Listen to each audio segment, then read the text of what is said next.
ladies ਦੇ ਬਗੈਰ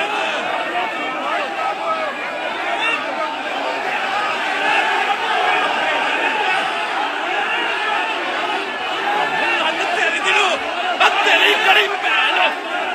ਦੀ ਮਾਂ ਦਾ ਅੱਜ ਇਹ ਸ਼ੇਰ ਦੀਆਂ ਬੱਚੀਆਂ ਮਾਰ ਭੈਣ ਨੂੰ ਲੰਨ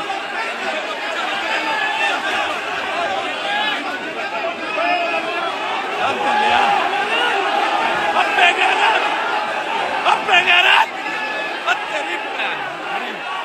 अपने घर क्या बचिया गलिया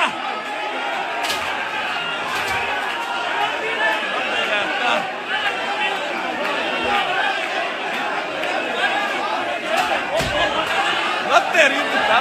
लग मारे गले नु